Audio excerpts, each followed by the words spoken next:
अस्सलाम वालेकुम। आज हम देखेंगे solution of linear algebraic system by inverse matrix method. उससे पहले देख लेते हैं लीनियर सिस्टम क्या होता है, और उससे पहले देख लेते हैं लीनियर इक्वेशन क्या होती है। ये हमारे पास एक इक्वेशन है 2x - y + 2z = 4। यहाँ हमारे पास तीन वेरिएबल है x, y और z। इन तीनों वेरिएबल्स की पावर 1 है, 1 1 1। तीनों वेरिएबल की पावर 1 है और कहीं पे भी वेरिएबल्स का प्रोडक्ट नहीं है, तो ये लीनियर इक्वेशन है। ठीक है, क्या देखना है कि x, y, z तीनों की पावर 1 है और कहीं पे भी प्रोडक्ट नहीं है, तो ये लीनियर इक्वेशन है। और ये तीन लीनियर इक्वेशन है, हमने तीन लीनियर इक्वेशन को साइमल्टेनियसली कंसीडर करना है, तो ये हमारे पास बन जाएगा एक लीनियर सिस्टम। एक लीनियर सिस्टम है, लीनियर सिस्टम का हमने सॉल्यूशन फाइंड करना है, यानी हमें जो अननोन वेरिएबल्स हैं x, y, z, इन तीनों की ऐसी वैल्यूज फाइंड आउट करनी है जो कि इन तीनों इक्वेशन को सेटिस्फाई करें। और इसको सॉल्व करेंगे बहुत सारे मेथड है। एक मेथड क्रैमर्स रूल है जो हम पहले कर चुके हैं, उसकी वीडियो भी अपलोड की जा चुकी है। एक मेथड है इसका एलिमिनेशन मेथड, वो भी हम कर चुके हैं इससे पहले। आज हम देख लेते हैं इनवर्स मैट्रिक्स मेथड। सबसे पहले हमें क्या करना है कि इस लीनियर सिस्टम को हमने इस मैट्रिक्स फॉर्म में लिखना है। मैट्रिक्स फॉर्म में कैसे लिखेंगे? तीनों वेरिएबल एक्स वाई है, इनके कोफिशिएंट्स एक मैट्रिक्स में लिखेंगे। यहाँ से 2 - 1 2 2 - 1 2, यहाँ से 1 10 - 3 1 10 - 3 -1 1 1 -1 1 1। ये हमारा बन जाएगा कोफिशिएंट मैट्रिक्स। और फिर हमारे पास आएगा वेरिएबल का एक मैट्रिक्स एक्स वाई जेड, ये कॉलम मैट्रिक्स है। कॉलम मैट्रिक्स मतलब ऐसा मैट्रिक्स जिसमें सिर्फ एक ही कॉलम है। उसके बाद ये कॉन्स्टेंट्स आ जाएंगे, इसका एक कॉलम मैट्रिक्स आ जाएगा। आसानी के लिए हम इस कोफिशिएंट के मैट्रिक्स को नाम देंगे ए का, इसको हम नाम दे देंगे बी का, और इसको हम नाम दे देंगे एक्स का, और इसको हम नाम देंगे बी का। तो इस इक्वेशन को हम फिर कैसे लिख सकते हैं? ए एक्स इक्वल बी। ए मैट्रिक्स ये आ गया, एक्स मैट्रिक्स ये आ गया, और बी मैट्रिक्स ये आ गया। हमें असल में इस इक्वेशन के अंदर से ये x चाहिए, ये x चाहिए हमें, तो उसके लिए हमें इस a को यहां से हटाना है। देखिए, if determinant of a is not equal to 0 then a inverse exist. a inverse का फॉर्मूला हमें याद है क्या था? a inverse equal adjoint of a divided by determinant of a। ये इसका फॉर्मूला था a इनवर्स का। अब ये a इनवर्स कब एग्जिस्ट करेगा? अगर इसका डिनोमिनेटर 0 नहीं होगा, यानी कि डिटर्मिनेंट ऑफ a 0 नहीं होगा। तो ये यहाँ पे लिखा है determinant of a is not equal to 0 then a inverse exist. तो फिर हम फर्दर प्रोसीड कर सकते हैं। अगर इसका डिटर्मिनेंट 0 आ जाए तो फिर हम फर्दर प्रोसीड नहीं करेंगे। हम ये अज्यूम कर लेते हैं कि determinant of a non zero आ रहा है। अगर नॉन जीरो आ रहा है तो इसका मतलब a इनवर्स एग्जिस्ट कर रहा है, तो इस पूरी क्वेश्चन को लेफ्ट साइड से a इनवर्स के साथ मल्टीप्लाई कर देंगे। इसे मल्टीप्लाई करेंगे a इनवर्स के साथ, तो ये आ गया। b को भी मल्टीप्लाई करेंगे a इनवर्स के साथ, तो ये आ गया। अब ये a इनवर्स और a ये मल्टीप्लाई होंगे तो आइडेंटिटी मैट्रिक्स आ जाएगा। आइडेंटिटी मैट्रिक्स कैसा होगा?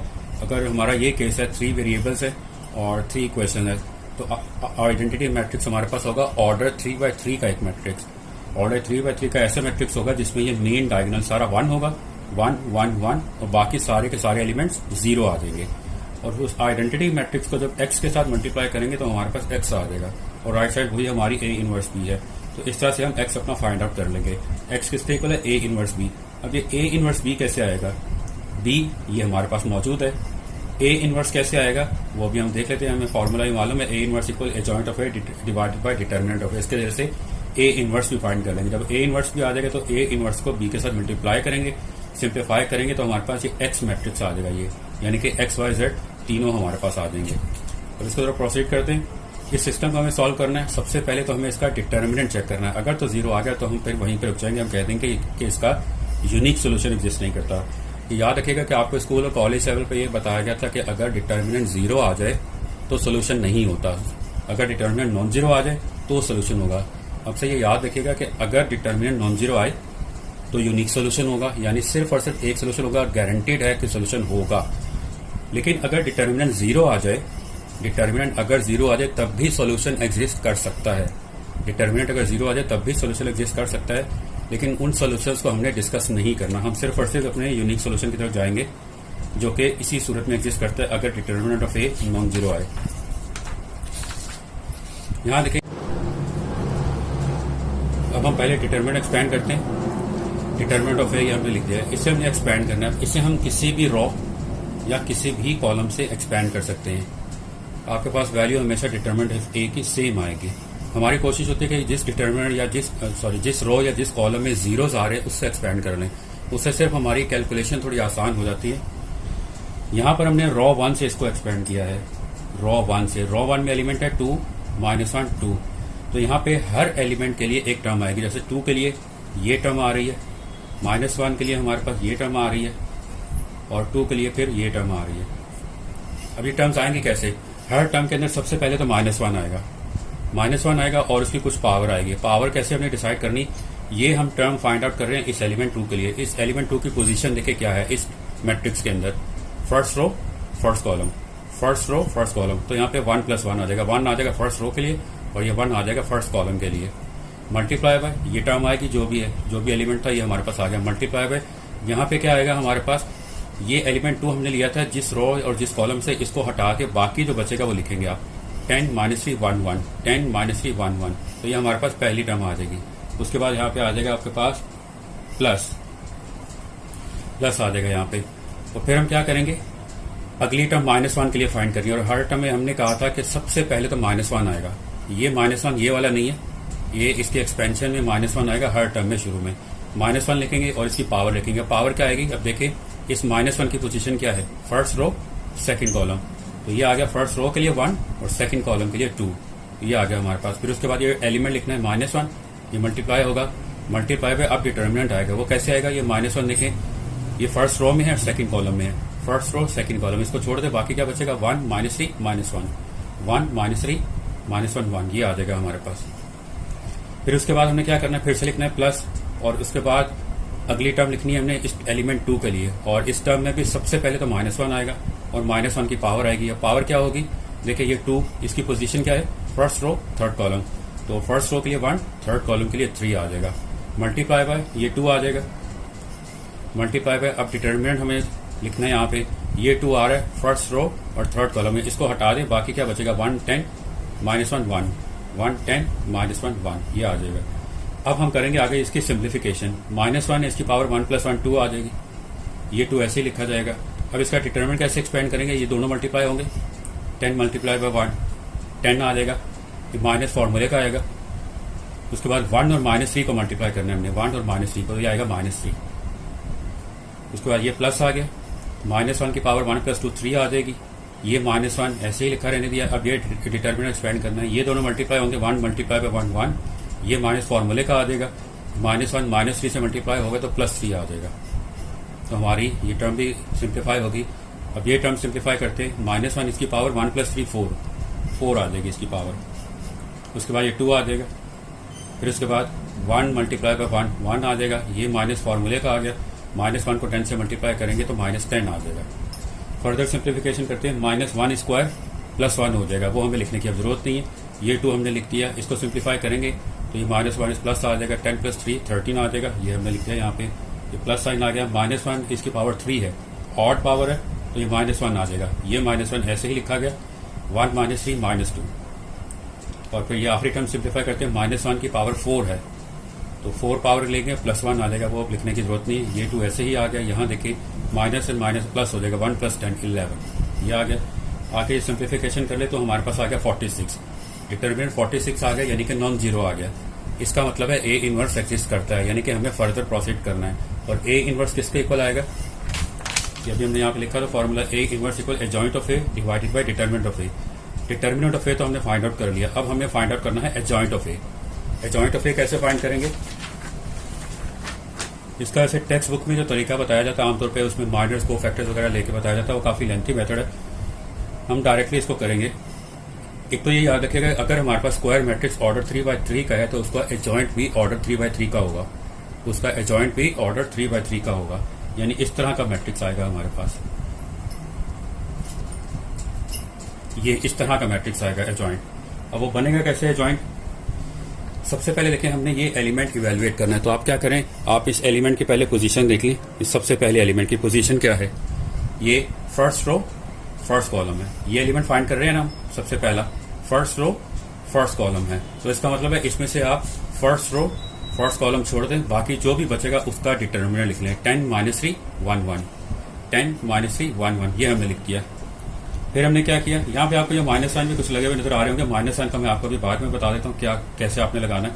अब ये एलिमेंट हमने इवेलुएट करना है, ये कैसे आएगा, इसकी पोजीशन देखे क्या है, first row second column, first row second column. तो यहां से फर्स्ट रो सेकंड कॉलम छोड़ दें, बाकी बचेगा 1 -3 -1 1 1 -3 -1 1। फिर हमें ये एलिमेंट फाइंड आउट करना है। इसकी पोजीशन देखिए क्या है, first row third column, first row third column, first row third column, ये छोड़ दें 1 10 -1 1 1 10 -1 1, ये आ गया।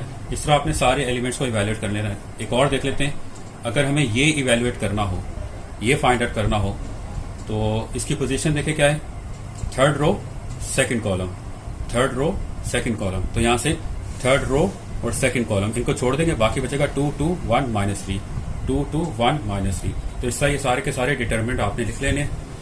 अब ये माइनस साइन हमें देखना है कि ये माइनस साइन कहां पे आना है कहां पे नहीं आना। तो बहुत आसान है, यहां से आप प्लस शुरू करेंगे और फिर ऑल्टरनेट साइन चलते जाएंगे, plus minus plus minus plus minus plus minus plus. ठीक है, यहां से शुरू करना है प्लस और फिर आपने ऑल्टरनेट साइन लिखते चले जाना, plus minus plus minus plus minus plus minus plus.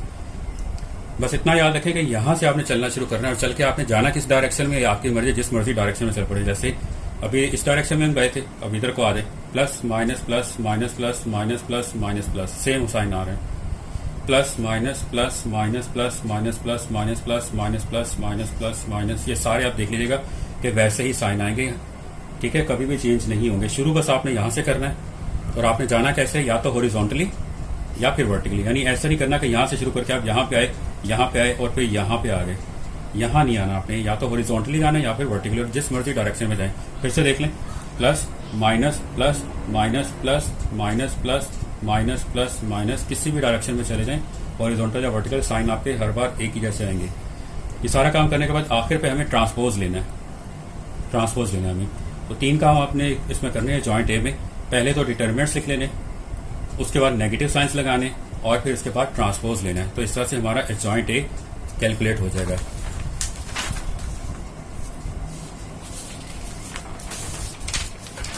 ये हमने यहाँ पे सिंप्लीफाई किया है जॉइंट ऑफ ए। थोड़ा सा इसको देख लेते हैं, थोड़ी सी टर्म्स, बाकी फिर आप लोग खुद कैलकुलेट कर लीजिएगा। ये डिटरमिनेंट हमने सिंप्लीफाई करना है, तो कैसे आएगा, इन दोनों को मल्टीप्लाई करें 10, ये आ गया, माइनस फॉर्मूले का आ गया। इन दोनों को मल्टीप्लाई करें तो -3, ये आ जाएगा। इसी तरह से अगर ये वाला देख लें, इन दोनों को मल्टीप्लाई करेंगे तो 2 आएगा, ये हमने लिख दिया 2, माइनस फॉर्मूले का आ गया। इन दोनों को मल्टीप्लाई करते हैं -1 को 2 से, तो -2 आ जाएगा। तो इसका पूरे का पूरा डिटरमिनेंट आप एक्सपैंड कर लें, तमाम के तमाम डिटरमिनेंट्स को एक्सपैंड कर लें, सिंप्लीफाई कर लें और आखिर पे ट्रांसपोज लेना है। तो ट्रांसपोज का क्या मतलब है, हमने रोज को कॉलम में, या यूं कह लें कि कॉलम्स को रोज में कन्वर्ट कर देना है। ये हमारे पास फर्स्ट रो थी 13 to 11, ये फर्स्ट कॉलम बन जाएगा 13 to 11। ये सेकंड रो थी 3 4 -1, ये सेकंड कॉलम बन जाएगा 3 4 -1। इसी तरह ये थर्ड रो थर्ड कॉलम बन जाएगा। तो ये हमारे पास जॉइंट ए इवेल्युएट हो गया पूरे का पूरा। अब हमारे पास एक्स किसके इक्वल था, ए इनवर्स बी, ये हमने बिल्कुल शुरू में लिखा था, x equal A inverse B. तो हम ए इनवर्स भी पुट कर सकते हैं, बी तो हमें मालूम था ये है। अब ए इनवर्स किसका इक्वल था, 1 determinant of A multiply by adjoint of A, या आप दूसरा कह लें कि adjoint of A divided by determinant of A. ये हम लिख दिया ए इनवर्स की जगह, और इसी तरह से बी हमारे पास आ जाएगा। तो आगे हम वैल्यूज पुट कर देते हैं। 1 determinant of A, determinant of A 46 आया था, हमने लिख दिया। ए जॉइंट ऑफ ए हमने ये कैलकुलेट किया है, ये आ जाएगा। और बी हमारा कांस्टेंट का मैट्रिक्स था, ये हमने लिख दिया। अब यहां से लेके यहां तक ये हमारा क्या है, ए इनवर्स है। ए इनवर्स कैलकुलेट करने के लिए हम क्या करते हैं, इन तमाम एलिमेंट्स को 46 से डिवाइड करते हैं। 13 को डिवाइड करेंगे 46 से, 3 को डिवाइड करेंगे 46 से, और तमाम के तमाम एलिमेंट्स को 46 से डिवाइड कर देंगे। और फिर हम इसे मल्टीप्लाई कर देंगे इस कॉलम, इस मैट्रिक्स के साथ, कॉलम मैट्रिक्स के साथ मल्टीप्लाई कर देंगे। ऐसा करने से हमारे लिए थोड़ी सी मुश्किल होगी। मुश्किल क्या होगी कि जब हम इन तमाम एलिमेंट्स को 46 से डिवाइड करेंगे तो ये सारी की सारी फ्रैक्शंस आ जाएंगी, और जब हम फ्रैक्शंस को इसके साथ मल्टीप्लाई करेंगे तो हमें फ्रैक्शंस को मल्टीप्लाई करना पड़ेगा, ऐड करना पड़ेगा, सब्ट्रैक्ट करना पड़ेगा। हम कर तो सकते हैं, लेकिन ये टाइम टेकिंग है, ये टाइम टेकिंग है। तो हम अपना टाइम बचाने के लिए क्या करेंगे, हम 46 को यहाँ पे डिवाइड नहीं करेंगे, बल्कि पहले हम इन दोनों को मल्टीप्लाई कर लेंगे। मल्टीप्लाई करके जो रिजल्ट आएगा फिर उसे हम 46 से डिवाइड कर लेंगे। अब हमें मल्टीप्लाई कैसे करना होता है, फर्स्ट मैट्रिक्स के रोज और सेकंड के कॉलम्स को मल्टीप्लाई करना होता है। पहले तो आप ये देख लें कि आपको चेक कैसे करना होता है कि दो मैट्रिसेस मल्टीप्लाई हो भी सकते हैं या नहीं। तो पहले के कॉलम और दूसरे की रोज इक्वल होनी चाहिए। इसके कॉलम 1 2 3 और इसकी रोज 1 2 3 दोनों सेम है तो मल्टीप्लाई हो सकते हैं। अगर आपको ऐसे याद नहीं है तो आप ये कर सकते हैं कि आप पहले मैट्रिक्स का ऑर्डर लिखें। पहले मैट्रिक्स का ऑर्डर क्या है, 3/3। पहले मैट्रिक्स का ऑर्डर है 3/3 इसका, और इसका ऑर्डर क्या है 3/1। ऑर्डर का मतलब क्या होता था, रोज लिखते थे कॉलम। इसमें 1 2 3 3 रोज, 1 2 3 3 कॉलम, तो 3/3 आ गया। इसमें 1 2 3 3 रोज और 1 कॉलम है, 3 रोज और 1 कॉलम है। ये हमने दोनों का लिख लिया ऑर्डर। इनके जो अंदर के नंबर है सेम है, अगर तो सेम है तो इसका मतलब है कि मल्टीप्लिकेशन पॉजिटिव है। और इस चीज से हमें एक और इन्फॉर्मेशन भी मिलती है, वो ये कि जो हमारा रिजल्टेंट मैट्रिक्स आएगा, यानी आफ्टर मल्टीप्लिकेशन जो मैट्रिक्स आएगा, उसका ऑर्डर ये होगा 3 × 1, 3 × 1, यानी कि इसमें 3 रोज और 1 कॉलम होंगे। इस तरह का होगा मैट्रिक्स, उसमें 3 रोज होंगी और 1 कॉलम होगा। अब ये हमें इवेल्युएट कैसे करना है, वैसे तो आपको याद रखना चाहिए कि यहाँ से फर्स्ट रो, यहाँ से तमाम की तमाम रोज को कॉलम के साथ मल्टीप्लाई करते जाते हैं 1 by 1। लेकिन अगर याद ना रहे तो भी कोई मसला नहीं है, ये आपने एक फॉर्मेट बना लिया जो हमारा रिजल्टेंट मैट्रिक्स आएगा, उसमें हमें ये एलिमेंट इवेल्युएट करना है। तो ये इस एलिमेंट की पोजीशन क्या है इस मैट्रिक्स के अंदर, फर्स्ट रो फर्स्ट कॉलम। तो यहाँ से फर्स्ट रो और फर्स्ट कॉलम मल्टीप्लाई होंगे। अब ये मल्टीप्लाई कैसे होंगे, 13 4 से मल्टीप्लाई होगा, प्लस 3 10 से मल्टीप्लाई होगा, प्लस -17 -6 से मल्टीप्लाई होगा।